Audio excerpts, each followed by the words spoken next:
Voilà. Eh bien, on a failli tomber. Bon matin tout le monde, ça va bien?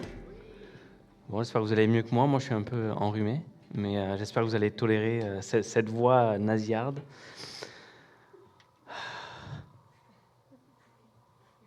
On se fait un petit café. Bienvenue à Il y a plus. Très heureux d'être avec vous ce matin, de pouvoir apporter ma voix à la série Ne crains pas. Fait que ce matin, on continue la série Ne crains pas. On aurait pu l'appeler autrement, on aurait pu l'appeler N'aie pas peur, en bon français. Et ce que j'aime avec cette expression-là, N'aie pas peur, c'est que, je ne sais pas si vous le savez, mais elle est répertoriée 365 fois dans la Bible. 365 fois dans la Bible, on retrouve N'aie pas peur. Que ce soit par un ange, que ce soit par un prophète, que ce soit par quelqu'un. 365 fois, il est dit N'aie pas peur. C'est comme si la parole de Dieu nous disait à chaque jour, relax, n'aie pas peur, ne crains pas. Comme dirait François Legault, ça va bien aller. N'aie pas peur. Et aujourd'hui, la semaine dernière, on a parlé de la peur de... Non, c'est la peur de souffrir. Apparemment, ce message vous a marqué. Non, la peur de souffrir. Aujourd'hui, on va parler de la peur de manquer. On va parler de la peur de manquer. Et c'est paradoxal, surtout aujourd'hui. Parce qu'aujourd'hui, c'est le Super Bowl. C'est le Super Bowl, OK? Et il y a deux équipes qui s'affrontent, qui sont les Seahawks et les Patriots. Voilà, c'est ça. On sait qui prend pour les Seahawks, qui prend pour les Patriots. Je ne choisirai pas. Moi, je dirais que le meilleur gagne. C'est bien correct comme ça. Et c'est le Super Bowl. Et voici quelques statistiques marquantes sur la bouffe au Super Bowl. Je ne sais pas si vous savez, mais à chaque Super Bowl, il y a 1,4 milliard d'ailes de poulet qui sont consommées. 1,4 milliard d'ailes de poulet qui sont consommées au Super Bowl. Ce n'est pas au Super Bowl que la peur de manquer arrive. Très souvent, il y en a plus que ce qu'on a besoin. Il y a 140 millions de livres d'avocats qui sont consommés dans la guacamole. Oh, oui. Il y a un aficionado de la guacamole ici. 11 millions de livres de chips et 8 millions de livres de tortillas sont consommés. Et ça a l'air que Domino's Pizza reporte qu'ils vendent 2 millions de pizzas le jour du match. 2 millions de pizzas le jour du match. Et il y a 325 millions de gallons de bière qui sont consommés. Bref, le Super Bowl, c'est l'abondance, c'est l'outrance, c'est comme trop. C'est une journée qui démontre l'abondance de tout ce qu'on a. Et en même temps, il semble qu'aujourd'hui, la vie n'a jamais été aussi chère. Ah, là, je sens que ça parle à vos cœurs, surtout à vos portefeuilles. La vie n'a jamais été aussi chère et il semble que l'abondance n'est plus à la portée de tous, même en Amérique du Nord. Et il semble que la précarité frappe de plus en plus le monde. Puis on le voit dans les actualités. Il y a un article du 31 janvier qui dit que les locataires n'arrivent plus à payer leur loyer. Il y a un record de dossiers inégalé en 10 ans au tribunal administratif du logement. Puis c'est dit que le nombre de propriétaires se tournant vers le tribunal administratif du logement pour les locataires qui n'ont pas payé leur loyer a atteint un sommet inégalé en plus de 10 ans, signe que de plus en plus de Québécois peinent à joindre les deux bouts et à éviter la rue. Fait qu'on a ce paradoxe de c'est le Super Bowl, c'est l'abondance, etc. Puis d'un autre côté, il semble qu'il y a de plus en plus de précarité. Il semble que le manque et la peur de manquer augmentent. Les demandes d'aide alimentaire au Québec explosent. Il y a 3 millions de requêtes mensuelles selon le bilan 2025 des banques alimentaires du Québec. Ça, c'est la réalité. C'est pas ailleurs, c'est ici, c'est au Québec. Les demandes explosent. Il y a une hausse de 37% depuis 2022. Puis cette crise touche 600 000 personnes uniques par mois. Puis ça a l'air que les prévisions, c'est que d'ici 2028, les demandes vont augmenter encore de 26%. Bref, on vit dans une société d'abondance, et pourtant, le manque est là, et la peur de manquer est partout. On a peur de manquer. Peur de manquer. Peur de manquer d'argent, peur de manquer d'opportunités, peur de manquer de temps. Beaucoup chez les jeunes, bizarrement, ont la peur de manquer quelque chose d'important. FOMO, Fear of Missing Out. Est-ce que vous me suivez? FOMO, oui, il y en a une FOMO, de quoi tu parles, frère? La peur de passer à côté de quelque chose. Puis cette peur, elle ne fait pas toujours de bruit. Par contre, elle influence beaucoup de décisions. Et au milieu de ce monde qui est inquiet, et sûrement on en fait partie aussi, plusieurs d'entre nous, de ces inquiétudes-là qui sont là, qu'on ne montre pas quand on arrive à l'église, on sourit, allô, ça va bien, mais en dedans, il y a des inquiétudes que personne ne connaît, qui sont là, qui sont au fond du cœur. Au milieu de ce monde inquiet, il y a Dieu qui ose faire une déclaration quasiment choquante au travers de la bouche de son serviteur David. Une déclaration simple mais radicale, il dit, David dira au psaume 23, « L'Éternel est mon berger, je ne manquerai de rien. » Le titre de mon message ce matin, c'est « Je ne manquerai de rien ». Ça semble simple, si on est chrétien depuis longtemps, peut-être que tu connais cette phrase-là et tu dis « Ah oui, l'Éternel est mon berger, je ne manquerai de rien ». Mais c'est bold, c'est courageux de dire « Je ne manquerai de rien ». Et David le dit. Pourquoi ? Parce qu'il connaît son berger, il sait qui est Dieu pour lui. Je ne manquerai de rien. Pas je vais survivre, pas je vais m'en sortir, mais je ne manquerai de rien. Puis je pense que ça fait du bien de le dire, parce que quand on le dit, on l'entend aussi, puis ça, il y a une pression qui s'en va. Je ne manquerai de rien. Je ne manquerai de rien avec Dieu. Alors ce matin, je veux nous inviter à découvrir ce que signifie réellement vivre avec cette certitude que non, je manquerai de rien. Et comment passer d'une vie qui est gouvernée par la peur à une assurance, à une vie enracinée dans la confiance avec Dieu. Amen. Vous êtes là avec moi ce matin? Premier point, le Dieu qui pourvoit. On a un Dieu qui pourvoit. Si on ne sait pas ce que ça veut dire pourvoit, j'ai un ami qui m'a dit, en fait, c'est quelqu'un qui voit pour. Tout simplement. vous intervertissez et il voit pour quelque chose. La peur de manquer, c'est l'une des peurs les plus anciennes de l'humanité. Elle était déjà présente dans le jardin avec Adam et Ève, quand le serpent est venu les tenter, Adam et Ève, et leur a dit « Dieu ne vous a pas tout donné, il vous cache quelque chose. » Autrement dit, il vous manque quelque chose que vous n'avez pas. Déjà dès le départ, c'était là. Et depuis ce jour-là, il y a cette même voix qui traverse les générations d'inquiétude. Elle ne crie pas toujours. Même souvent, l'inquiétude, il n'y a pas de grandes affiches, mais l'inquiétude, elle murmure à l'oreille. « Es-tu sûr que tu vas être correct ?» C'est souvent des murmures. C'est jamais des grands cris. Et si tu n'avais pas assez? Et si Dieu ne faisait pas ce qu'il avait réellement promis? Tu sais, quand Dieu tarde, quand Dieu t'a fait une promesse, quelque chose doit arriver, il me semble, t'attends, il a dit, ça va-tu arriver? Vous savez, on dit souvent, vous connaissez cette phrase, surtout dans les milieux chrétiens, le meilleur est à venir. Vous connaissez cette phrase? On dit souvent ça, le meilleur est à venir. Le meilleur est à venir. Mais la vérité, c'est qu'à l'intérieur, on pense, et si demain était pire qu'aujourd'hui? Et si je m'en sortais pas? Et si j'étais à court? Et la peur de manquer, c'est pas seulement quand les comptes sont à zéro, c'est aussi quand tout va bien, mais que le cœur reste inquiet. Je connais des gens qui n'ont pas beaucoup dans leur compte, même qui sont à moins, qui ont un écart de crédit loadé, et que tout va bien. Tout va bien. Mais sincèrement, tout va bien dans leur tête. Et il y en a qui ont des comptes loadés comme ça, puis que... Fait que ce n'est pas une affaire de est-ce que tes comptes sont à zéro ou est-ce que tes comptes sont pleins. Parce que la peur de manquer n'est pas d'abord un problème de ressources. La peur de manquer, c'est un problème de confiance. Est-ce que tu as confiance en Dieu? Est-ce que tu as confiance en l'avenir? D'ailleurs, souvent, ce qui est intéressant, c'est on voit les économies qui vont bien, mais le moral des ménages est bas. La bourse, ça s'écroule quand? Quand les gens n'ont plus confiance. Fait que la peur de manquer n'est pas liée tant à nos ressources plus qu'à la confiance qu'on a. Et la Bible nous raconte l'histoire d'une femme qui connaît cette peur de manière brutale. Peut-être qu'il y en a qui connaissez cette histoire, il y en a vous ne la connaissez pas. Cette histoire a lieu avec une veuve qui vit dans un petit village qu'on appelle Sarepta. On ne connaît pas le nom de cette femme. Rien ne nous est dit sur elle, son nom, son prénom, son âge, on ne sait pas, mais on sait qu'elle vit à Sarepta, qui est en pleine famine. Et voici le contexte. On a une époque sombre d'Israël où le peuple s'est détourné de Dieu, où le peuple est loin de Dieu. Et ce qui arrive, c'est que le roi Akab, qui est un roi méchant, le roi Akab gouverne sur ce peuple-là. Et à ce moment-là, il y a une grande sécheresse qui frappe le pays. Et là, ce qui arrive, c'est qu'il n'y a plus de pluie et il n'y a plus de récolte. Il semble qu'aujourd'hui, quand il pleut, on fait « Ah, il pleut ». Mais à l'époque, c'était « Ah, il pleut ». Bon, vous me direz, au Saguenay, il neige. Mais ça, c'est un autre défi. Il n'y a plus de pluie, il n'y a plus de récolte et la famine est partout.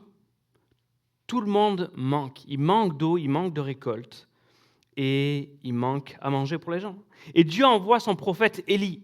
Dieu envoie le prophète Élie hors d'Israël, dans un petit village païen appelé Sarepta. Ce qui est intéressant, c'est qu'il ne l'envoie pas en Israël, il l'envoie hors d'Israël.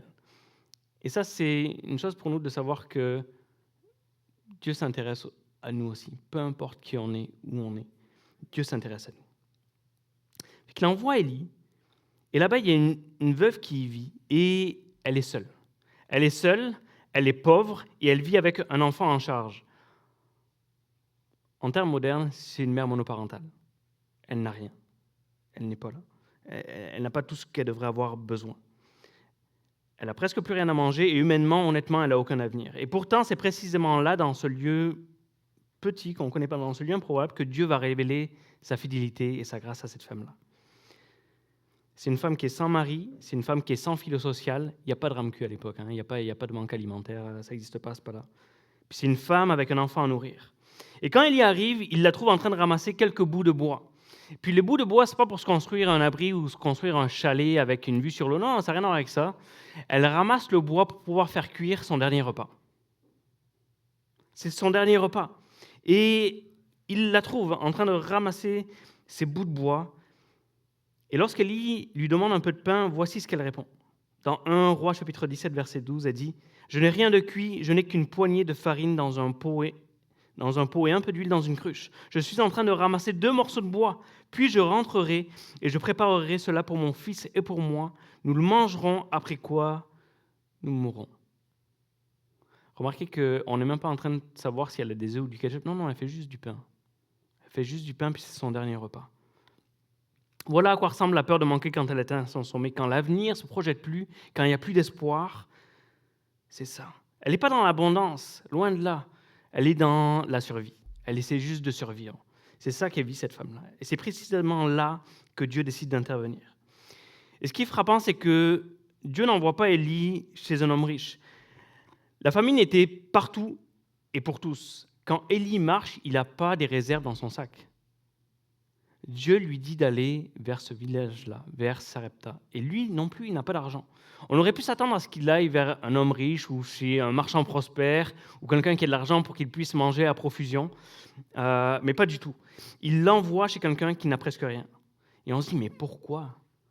Pourquoi, Seigneur, tu fais ça ? Est-ce que tu veux accabler cette femme qui est déjà à bout ? Puis en plus, tu lui envoies ton serviteur pour qu'il puisse manger sa nourriture ? Pourquoi tu l'envoies là-bas ? Mais en fait, c'est parce que Dieu aime montrer que la provision ne dépend pas du niveau de départ, mais de la source.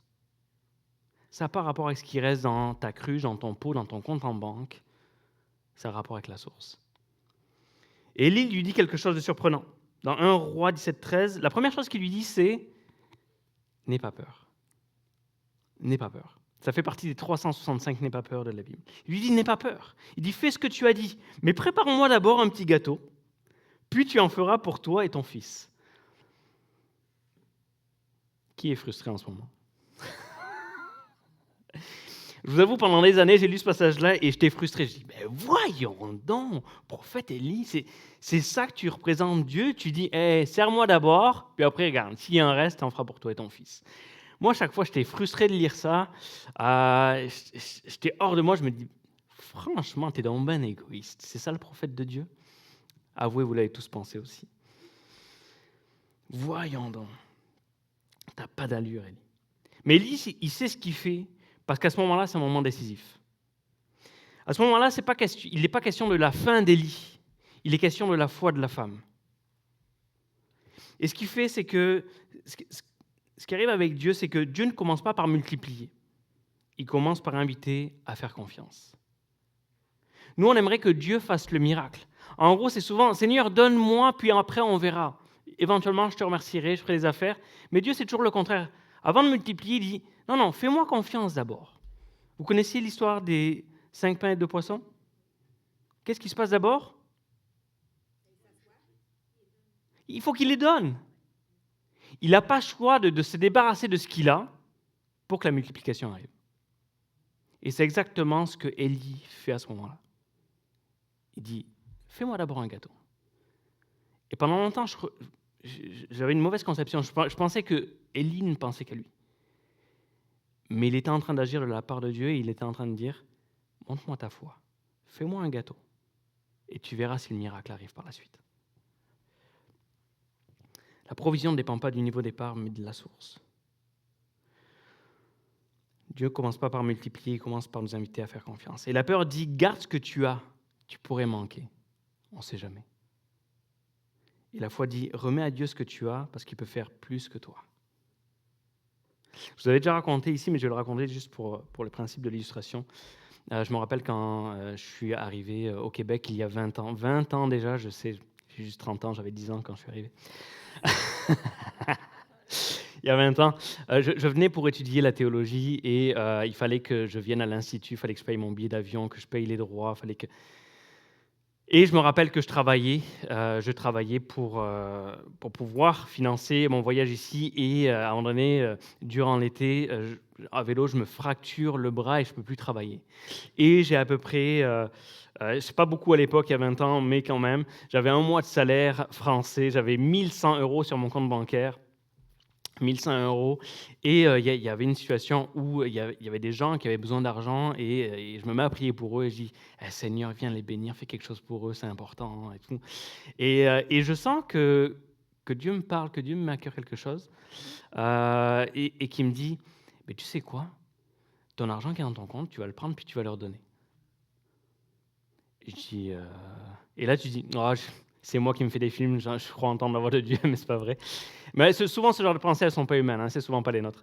Et je sens que Dieu me demande ça, et je dis: «Bon, OK, bon, c'est pas très sage quand même. C'est pas très sage, tu sais, si je veux pouvoir aller au Canada, ça va pas marcher mon affaire». Et donc, je descends en bas pour voir ma mère et je lui dis: «Écoute, maman, donne-moi un chiffre». Elle dit: «Quoi, entre 0 et 10?» «Non, je sais pas, moi, entre 0 et 100 000, peu importe». Et vrai de vrai, comme je vous le dis, elle me dit: «Ben, je sais pas, moi, 1100». Elle aurait pu dire 1000, 5000, c'est un chiffre rond. Elle me dit 1100 et là je fais. Elle dit: «Pourquoi?» «Non, pour rien». Et je rentre dans ma chambre et j'ai un temps de prière avec Dieu, puis je sens que Dieu me dit, comprenez-moi bien, j'ai pas entendu une voix audible, et cetera, mais c'est juste dans mon cœur, je sentais que: «Donne ce que tu as, de toute façon, tu n'auras pas assez avec ça. Donc autant me donner ce que tu as et me faire confiance pour la suite». Et je fais: «OK». Puis je suis allé donner le 1100, 1100 €. J'ai sorti tout l'argent que j'avais jamais eu autant d'argent dans mes mains. Je l'ai mis dans la boîte aux lettres des gens. Eux, ils étaient contents, super. Et moi, je suis pauvre. Mais Dieu a béni par la suite. Puis il y a quelqu'un qui est venu me faire un don. Le gouvernement m'a fait un don. Le gouvernement a financé la théologie, c'est incroyable. Et Dieu a béni. Et Dieu a béni de manière incroyable. Mais la foi dit: remets à Dieu ce que tu as, parce que lui peut faire plus que toi. Remarquez bien que Dieu ne lui demande pas ce qu'elle n'a pas. Hein. Il lui demande ce qu'elle a. Et c'est souvent ça avec Dieu. Dieu ne nous demande pas des choses qu'on n'a pas ou qu'on ne peut pas faire. Il nous demande ce qu'on a et ce qu'on peut faire. Même si c'est peu, même si c'est insuffisant à ses yeux, c'est là qu'il y a un principe fondamental du royaume, c'est que Dieu n'a pas besoin de ton abondance. Il a besoin de ta disponibilité, de ce qui est disponible. Il s'en sert, puis il multiplie ça. Et ce que tu vois comme insignifiant, Dieu voit comme un point de départ. Et que fait cette femme ? Elle obéit. Elle prépare un gâteau pour Élie. Et à partir de ce moment, il y a un miracle silencieux qui s'installe. Il y a un miracle silencieux qui s'installe. Le lendemain, quand elle ouvre le pot, il y a de la farine. Le surlendemain, quand elle verse de l'huile, elle ouvre le pot, il y a encore de la farine. Il y a encore de la farine. Et ce n'est pas un miracle spectaculaire. Il n'y a pas le feu qui descend du ciel, il n'y a pas une explosion avec des confettis. Non, pas ça du tout. Mais il y a un miracle qui prend place. Il y a un miracle qui est fidèle. Et remarquez aussi que Dieu ne remplit pas son garde-manger pour les 10 prochaines années. Dieu remplit sa cuisine pour aujourd'hui, pour chaque jour. Et pour demain, et pour le lendemain. Pourquoi ? Parce que Dieu ne veut pas seulement lui donner du pain, il veut lui apprendre à marcher avec lui.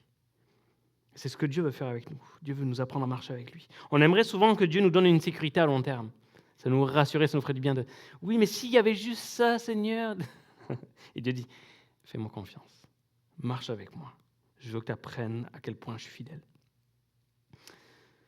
On aimerait souvent que Dieu nous donne une sécurité à long terme, mais Dieu préfère souvent nous offrir une dépendance quotidienne. Et c'est ce qui s'est passé avec le peuple d'Israël et la manne dans le désert, pour ceux qui connaissent l'histoire. Le peuple d'Israël était dans le désert et chaque jour, Dieu leur donnait à manger. Et Dieu leur dit de ne pas stocker. Ils ne pouvaient pas stocker la nourriture. Pourquoi ? Parce qu'il fallait que chaque jour, ils apprennent à dépendre de Dieu. Et Dieu leur donnait la manne à chaque jour. Pas pour demain, pas pour le surlendemain, pas pour les 5 prochaines années. Non, pour aujourd'hui. Et c'est pour ça que Jésus nous apprend à prier dans notre Père. Qu'est-ce qu'il nous dit ? Donne-nous aujourd'hui notre pain quotidien. Pas le pain pour demain, mais notre pain quotidien. Pas le pain annuel, pas le pain stocké, notre pain quotidien. Dieu n'est pas seulement le Dieu des grands miracles ponctuels, Il est le Dieu de la fidélité répétée. Dieu est fidèle. La peur de manquer regarde les stocks en réserve, alors que la foi regarde la source. Qu'est-ce que tu regardes? Est-ce que tu regardes tes comptes en banque? Est-ce que tu regardes ta maison? Est-ce que tu regardes tes vêtements? Ou est-ce que tu regardes à Dieu? Et Dieu veut nous inviter à lui faire confiance jour après jour. Tant que ta sécurité dépend de ton compte bancaire, de ton salaire, de ton contrat, de ta santé, tu vivras une angoisse permanente. Parce que c'est des choses sur lesquelles tu as le contrôle, tu crois avoir le contrôle, mais ce n'est pas le cas. Mais le jour où tu réalises que ta vraie sécurité s'appelle Dieu, il y a quelque chose qui se détend à l'intérieur. Moi, j'avoue que depuis ces moments-là, où j'ai vécu des choses avec Dieu, où Dieu a pourvu pour des choses, je me rappelle, j'étais arrivé au Canada, il fallait un ordinateur, je n'avais pas d'ordinateur, j'ai prié pour un ordinateur, quelqu'un m'a donné son ordinateur portable. Il y a 20 ans, l'ordinateur portable, ça coûtait cher. Et depuis ce temps-là, je vous avoue que j'ai plus le problème avec le fait que Dieu pourvoit. Que si Dieu a déposé une vision dans ton cœur, il y aura une provision avec. Là où il y a vision, il y a provision de Dieu.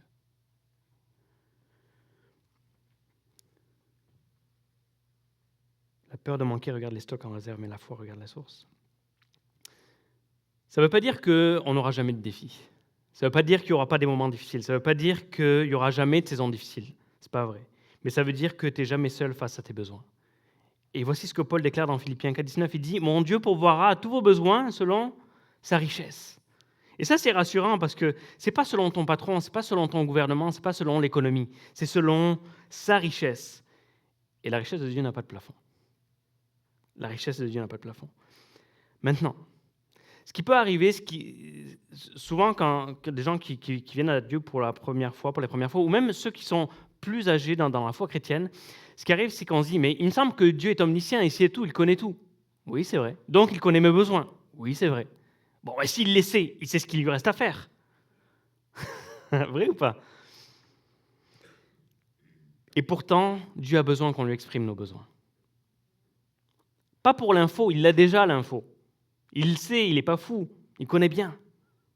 Mais ce qu'il veut, c'est qu'il y ait une dépendance de « je viens à toi, Seigneur, pour t'exprimer mes besoins ». Parce qu'en fait, le fait de venir à Dieu, d'exprimer nos besoins, c'est la foi. Parce que je viens devant lui pour lui dire « j'ai besoin de toi parce que je sais que tu vas agir ».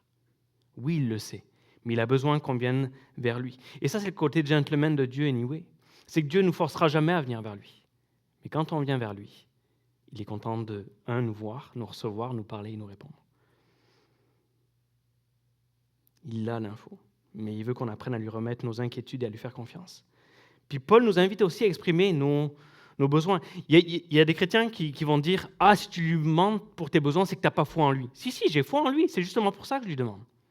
Et Philippiens 4,6 nous dit « Ne vous inquiétez de rien. De rien.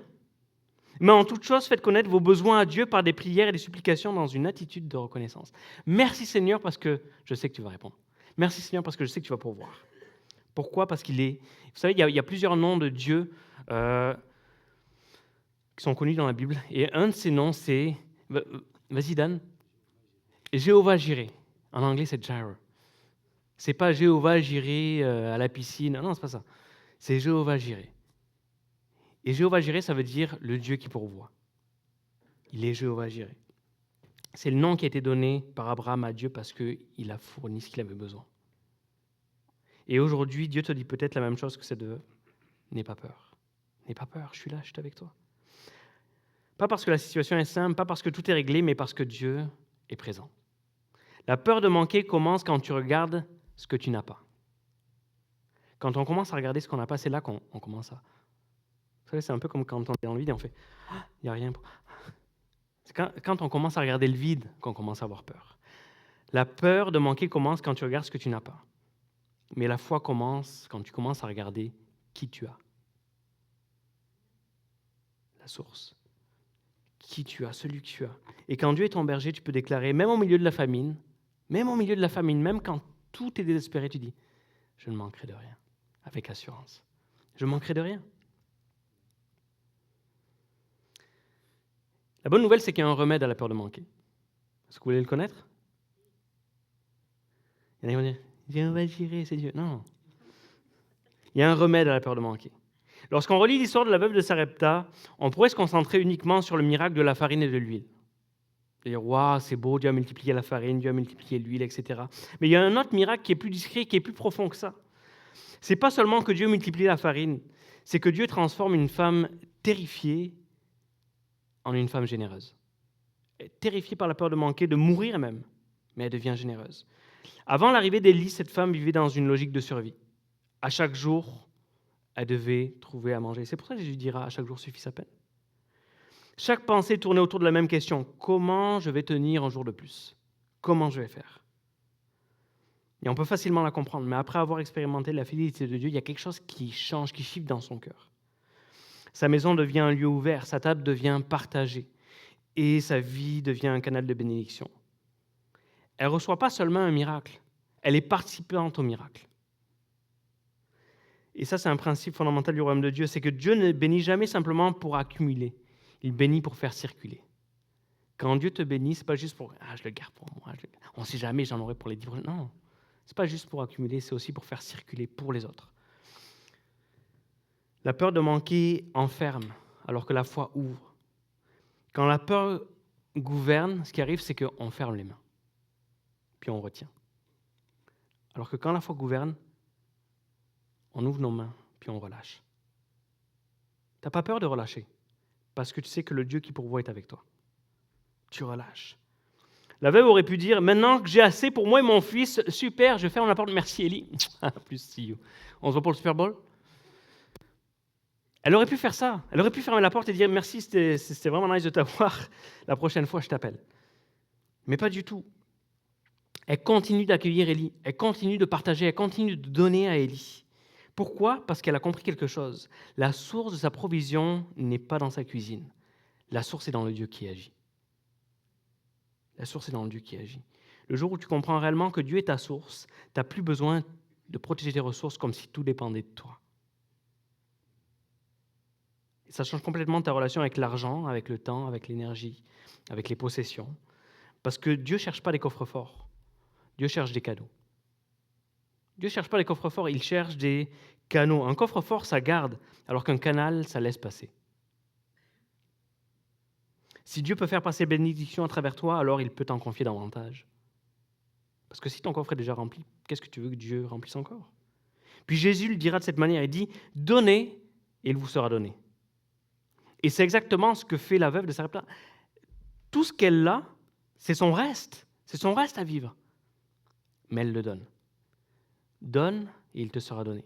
Quelqu'un qui me disait « Quand j'ai plus d'argent, ce que je fais, je donne ce qui me reste. » Parce que c'est la seule manière de voir Dieu agir. C'est courageux comme pensée. Il y en a qui diraient « ça manque de sagesse ».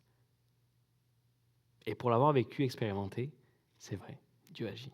Dieu agit dans ces moments-là. Donnez, il vous sera donné. Ce n'est pas une formule magique, c'est un principe spirituel. Donner ne commence pas quand on a trop. Donner commence quand on décide de faire confiance. Et la plupart des gens réfléchissent comme ça et pensent « quand j'aurai plus, je donnerai.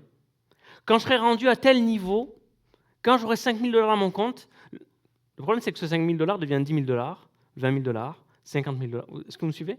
Quand j'aurai assez d'argent, je donnerai.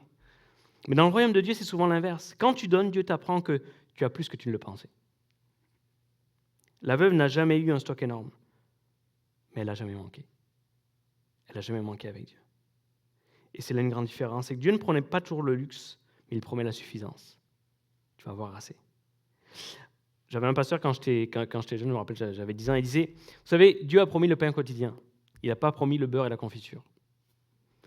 En bon québécois, Dieu a promis le pain quotidien. Il n'a pas promis le beurre de peanut et le sirop d'érable. Mais très souvent, il donne les deux. Paul dira en Philippiens 4,12 « J'ai appris à être content dans l'abondance comme dans les disettes. » Pourquoi? Parce que la sécurité n'était pas liée à ces circonstances, mais à Dieu. Beaucoup attendent d'avoir une grande plateforme pour servir Dieu, puis faire des choses pour lui, mais Dieu regarde surtout si notre cœur est disponible là où on est. Parce que la vérité, c'est que tu as peut-être un voisin, tu as peut-être un collègue, tu as peut-être un ami, tu as peut-être quelqu'un dans ton entourage, un membre de ta famille même. Et Dieu te demande simplement, est-ce que tu acceptes d'être mes mains pour quelqu'un aujourd'hui? Est-ce que tu acceptes d'être une main tendue pour les autres autour de toi? Parce qu'il y a quelque chose de puissant lorsque tu réalises que tu peux devenir la réponse à la prière de quelqu'un. Tu ne peux pas être la source, mais tu peux être la main qui donne. ce canal. Et quand tu deviens la main de Dieu, tu découvres une vérité qui est étonnante et qui est surprenante. C'est que les mains ouvertes ne finissent jamais vides. Jamais. Les mains ouvertes ne restent jamais vides très longtemps. Si Dieu pourvoit tes besoins, alors deviens la main qui donne. Et tu verras que plus tu donnes, plus tu découvres que tu manques de rien. Je l'ai souvent vu. Tu manques de rien. Et souvent même, tu as des bonus de différentes manières. Parce que le véritable remède à la peur de manquer, c'est d'être généreux. J'ai remarqué que quand on est généreux, on manque de rien. Encore une fois, ça ne veut pas dire que tu as la maison à 3 millions avec la vue sur le lac. Non, c'est pas ça que je dis. Mais je dis que tu ne manques de rien. On ne manque de rien avec Dieu. Avec Dieu, je manquerai de rien. Mais pas que du pain. Souvent, quand on dit « je ne manquerai de rien », on pense à la nourriture, etc. La vérité, c'est que la plupart d'entre nous, on a assez d'habits dans nos garde-robes. Si on est honnête, on a trop d'habits. On a trop d'habits tellement qu'on ne sait plus quoi mettre. Ah oui, mais mais là, je l'ai porté dimanche dernier. On mange à notre faim. Moi, ça va bien pour moi, merci. On mange à notre faim, on a un toit et on a des habits. La vérité, c'est qu'on manque de rien. Nos besoins essentiels sont couverts pour la plupart d'entre nous. Mais dans le « je ne manquerai de rien », c'est mon troisième et dernier point, c'est plus que du pain. Dieu a plus que du pain pour nous. Jusqu'ici, dans l'histoire de la veuve de Sarepta, tout tourne autour de la nourriture, de la farine, de l'huile, du pain quotidien, etc. Mais Dieu ne voulait pas que cette femme pense que sa puissance se limite à remplir des assiettes. Dieu veut remplir plus que des assiettes. Dieu veut remplir nos cœurs et nos vies. Et un jour, dans cette même maison bénie, il y a un drame qui arrive. Le fils de la veuve tombe malade. Il tombe gravement malade, tellement malade qu'il finit par mourir. Et là, tu dis, mais Seigneur, pourquoi tu viens de faire un miracle et tu permets que le fils de cette femme meure? C'est cruel, Seigneur. C'est quoi qui se passe? Le fils meurt. Et en un instant, la question n'est plus qu'est-ce qu'on va manger, mais la question devient pourquoi vivre? À quoi ça sert? Et c'est souvent comme ça dans nos vies. On prie parfois pour des besoins matériels, mais ce qui nous fait réellement souffrir est ailleurs. Une fatigue profonde, une lassitude intérieure, un découragement qui s'installe, une perte de sens, un cœur lourd. Puis ça, c'est pas écrit dans nos commentaires Facebook. C'est à l'intérieur que ça se passe. C'est peut-être ton cas ce matin. Et Dieu veut nous montrer quelque chose d'essentiel. Il n'est pas seulement le Dieu qui pourvoit ce que tu as, il est le Dieu qui restaure qui tu es. Lorsque l'enfant meurt, la veuve, elle est bouleversée, elle ne comprend pas, elle souffre, puis elle questionne, mais pourquoi? Et Élie fait une chose très simple. Il prend l'enfant, il monte dans la chambre. La Bible nous dit qu'il se met sur lui. Et là, de façon incroyable, l'enfant reprend vie. Il ressuscite littéralement. Il n'a pas fait un long discours, il n'a pas fait une formule compliquée. Ce que Élie a fait, c'était juste une dépendance totale envers Dieu. Il dit, je te fais confiance, je ne manquerai de rien avec toi. Et là, le miracle prend place. L'enfant revient à la vie. Maintenant, pourquoi ce miracle est arrivé et a pris place juste après le miracle de la farine? Pourquoi? Parce que Dieu veut nous dire quelque chose à cette femme, mais à nous aussi. C'est que même si tu as du pain, même si tu as de quoi vivre, si ton âme est morte à l'intérieur, ce n'est pas suffisant. C'est pas suffisant.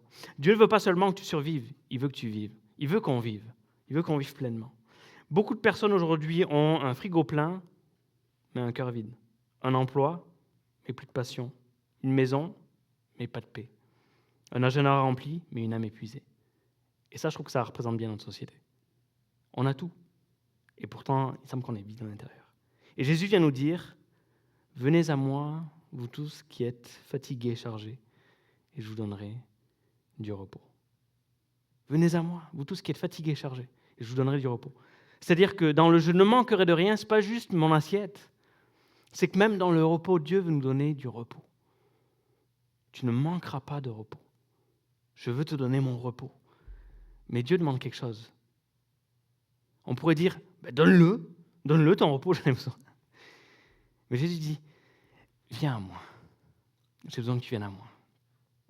Peut-être qu'il y en a, tu viens à l'église tous les dimanches. Mais est-ce que tu prends un temps dans la semaine pour venir à Dieu? Puis je ne dis pas ça en culpabilité, c'est juste que c'est quand on vient à lui que le miracle prend place. C'est quand on vient à lui, quand on vient dans sa présence, quand on s'adresse à lui que Dieu nous donne son repos. Venez à moi, vous tous qui êtes chargés, vous donnerez du repos. Jésus, le bon berger, te dit, si tu viens à moi, tu ne manqueras pas de paix, tu ne manqueras pas de repos. Il dit, je vous donnerai du repos. Puis le repos de Dieu, ce n'est pas seulement l'absence d'activité, c'est la présence de la paix. Et j'ai l'impression que c'est ce que le monde a de plus en plus besoin.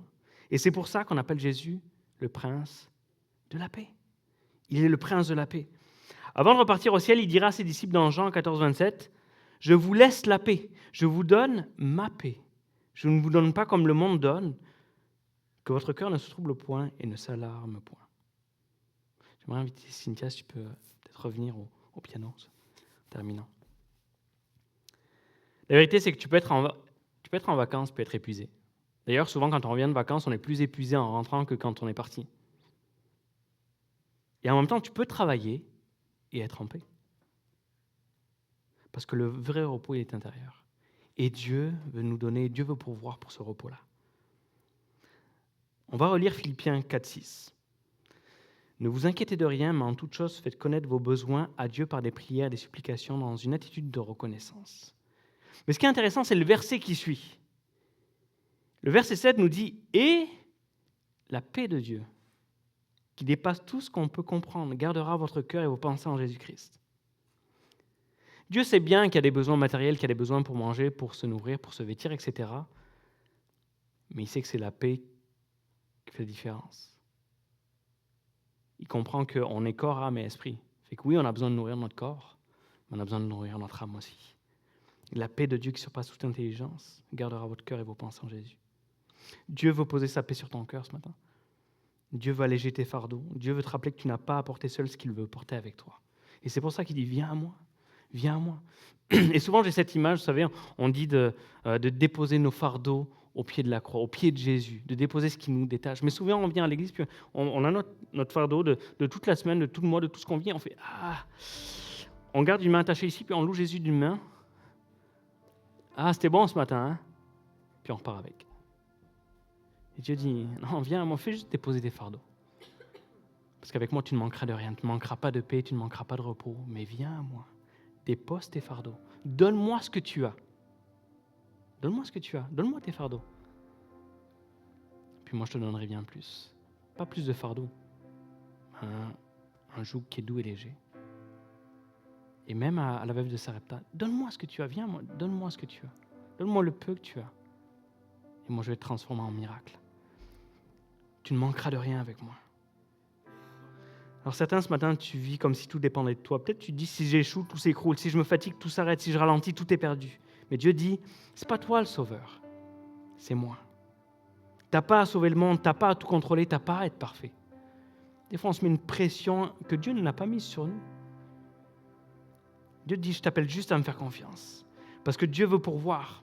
Dieu veut pourvoir la paix quand ton monde tremble. Dieu veut pourvoir la joie quand les circonstances sont lourdes.